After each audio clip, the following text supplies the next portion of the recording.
അല്ല ഗായ്സ്, ഇന്ന് നമ്മളെ വീട്ടിൽ മുയലിറച്ചി ഉണ്ടാക്കിന്, അത് കാണാൻ പോകും. ഇതാട്ട മുയലിറച്ചി ഞങ്ങളെ വീട്ടിലുണ്ടായ മുയലാണ്. ഇത് അച്ചച്ചൻ്റെ വീട്ടില്.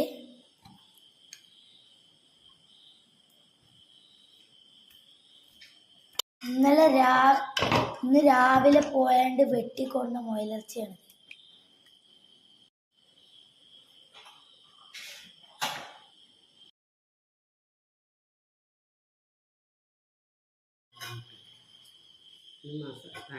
മസാല